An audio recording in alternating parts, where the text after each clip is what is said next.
Olá, sejam bem-vindos. Dando continuidade ao nosso curso de cálculo numérico, hoje nós vamos falar sobre zeros reais de funções reais, ou comumente chamado também de raízes. Como é que eu obtenho a raiz de uma função?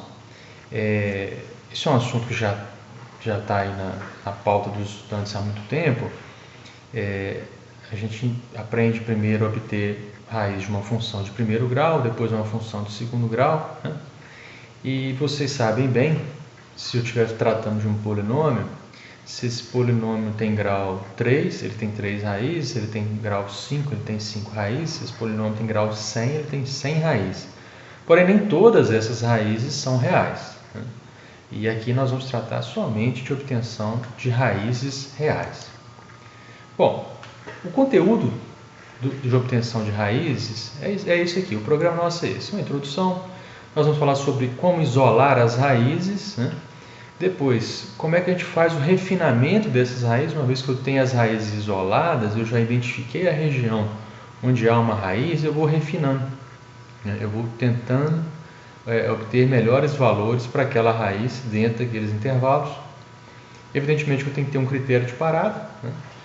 Nós vamos usar métodos iterativos e vamos comparar esses métodos, ver quais são os melhores, quais são os menos bons, em que situações cada um é melhor que o outro. Essa é a ideia. Bom, e vamos falar aqui, fazer uma motivação, né? Vamos falar de alguns problemas práticos, né? Todo mundo fica assim, por que eu estou aprendendo isso, né? Vamos pegar uns exemplos. Imagina o seguinte, você comprou um automóvel por R$ 57.500 sem entrada e você vai pagar R$ 19.800 por ano por 6 anos. Qual a taxa de juros que você está pagando? Essa que é a pergunta, né? Então o automóvel custa R$ 57.500, eu pago sem entrada, eu pago todo ano R$ 19.800, isso ao longo de 6 anos, né? Qual que é a taxa de juros que eu estou pagando? Bom, a fórmula que relaciona o valor atual, né, o valor atual do automóvel a os pagamentos anuais, chamando de P, e o número de anos N, quantidade de anos N, é a taxa de juros, e é essa que está dada aí, A é igual a P vezes essa divisão, né? Como é que a gente faria isso? Eu sugiro agora que vocês parem o vídeo e tentem resolver isso aí.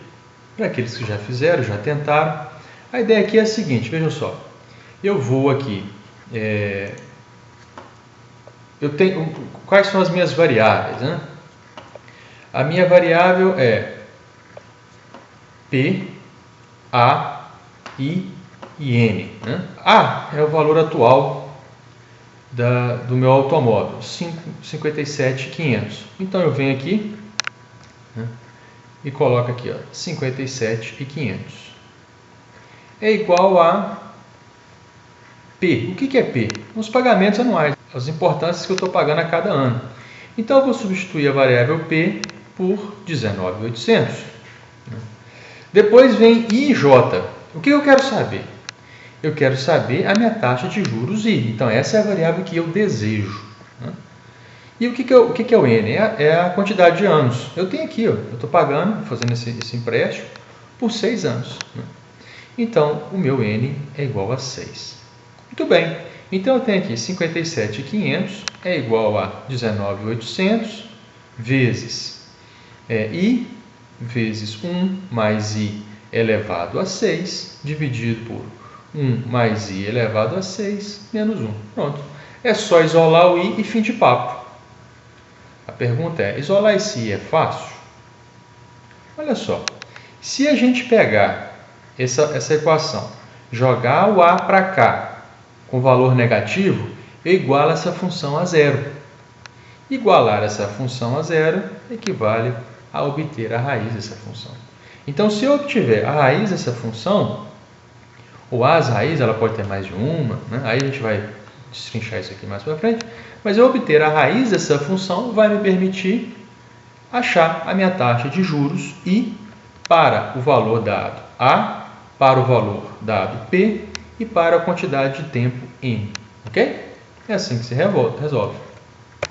Bom, um segundo exemplo, olha que legal.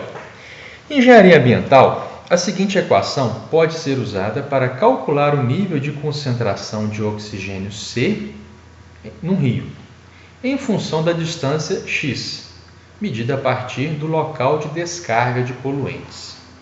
Então, eu tenho um determinado rio, né, e eu descarrego ali um determinado poluente num ponto. A concentração de oxigênio ela vai mudar. Esses poluentes, nesse caso aqui, estou dizendo, eles vão diminuir a taxa de oxigênio. Porém, o rio ele vai se regenerar. A partir do momento que eu vou me distanciando daquele ponto de descarga do poluente, a taxa de oxigênio ela cai e depois ela volta a subir. O rio vai se regenerando. A pergunta é, o pedido é, determine para qual distância a concentração de oxigênio será maior ou igual a 5. Então, olha só que legal a equação. A minha concentração de oxigênio aqui, C, em relação à distância de descarga do poluente, é dada por essa equação aqui, ó, 10 menos 20 vezes, esse parênteses aqui é o número de Euler, né? É elevado a menos 0,2x, onde x é a distância, mais uma vez, né? A distância no rio a partir do momento que eu estou descarregando, que eu estou despejando aquele poluente naquele rio. Né? Menos é elevado a menos 0,75x. Então, se eu quero que a minha concentração de oxigênio seja maior ou igual a 5, basta eu igualar isso aqui a 5.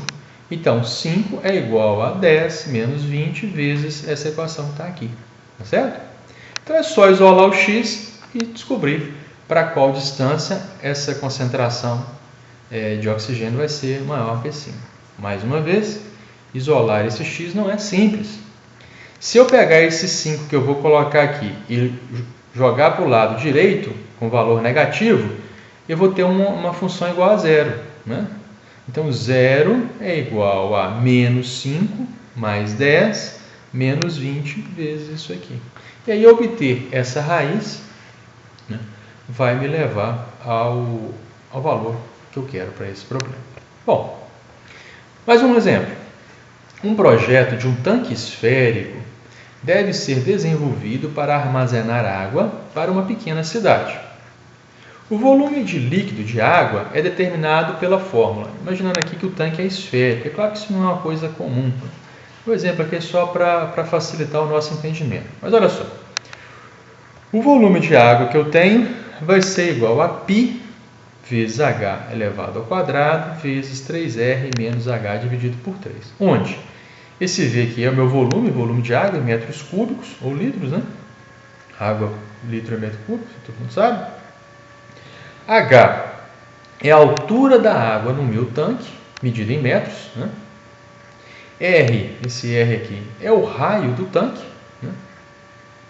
Se eu tenho um tanque de raio 10 metros, qual a altura que deve ser preenchida com água de modo que o tanque contenha 1000 litros? Como que eu resolvo isso aqui? Mais uma vez, pare o vídeo, né, e tente resolver. Para aqueles que já o fizeram, é muito simples, é bem parecido com o passado. Eu venho aqui π, 3, 14, 15, etc. A minha altura é o que eu quero. Né? O meu raio é 10 metros, está aqui. E o volume de água que eu quero é 1000. Então eu coloco 1000 igual a π vezes a altura que eu quero ao quadrado, vezes 3 vezes 10, menos a altura desejada, dividido por 3. Pego esse 1000, está do lado esquerdo, jogo para o lado direito, com o sinal invertido, eu vou ter uma igualdade, zero, né? Igual a zero. É exatamente isso que eu preciso resolver aqui agora, é exatamente isso que nós vamos aprender a resolver isso aqui agora. Qual o valor de H que leva essa equação a zero? Ok? Essa equação a qual eu me refiro é pegando esse V e levando com o sinal negativo para o lado direito. Então, aqui vai ficar zero. Né? Zero é igual a menos V mais π, etc, etc. Tá bom? Bom, então, o que nós vamos aprender a seguir? É como que nós vamos aplicar métodos numéricos, né, ou um método numérico para a obtenção das raízes. Okay?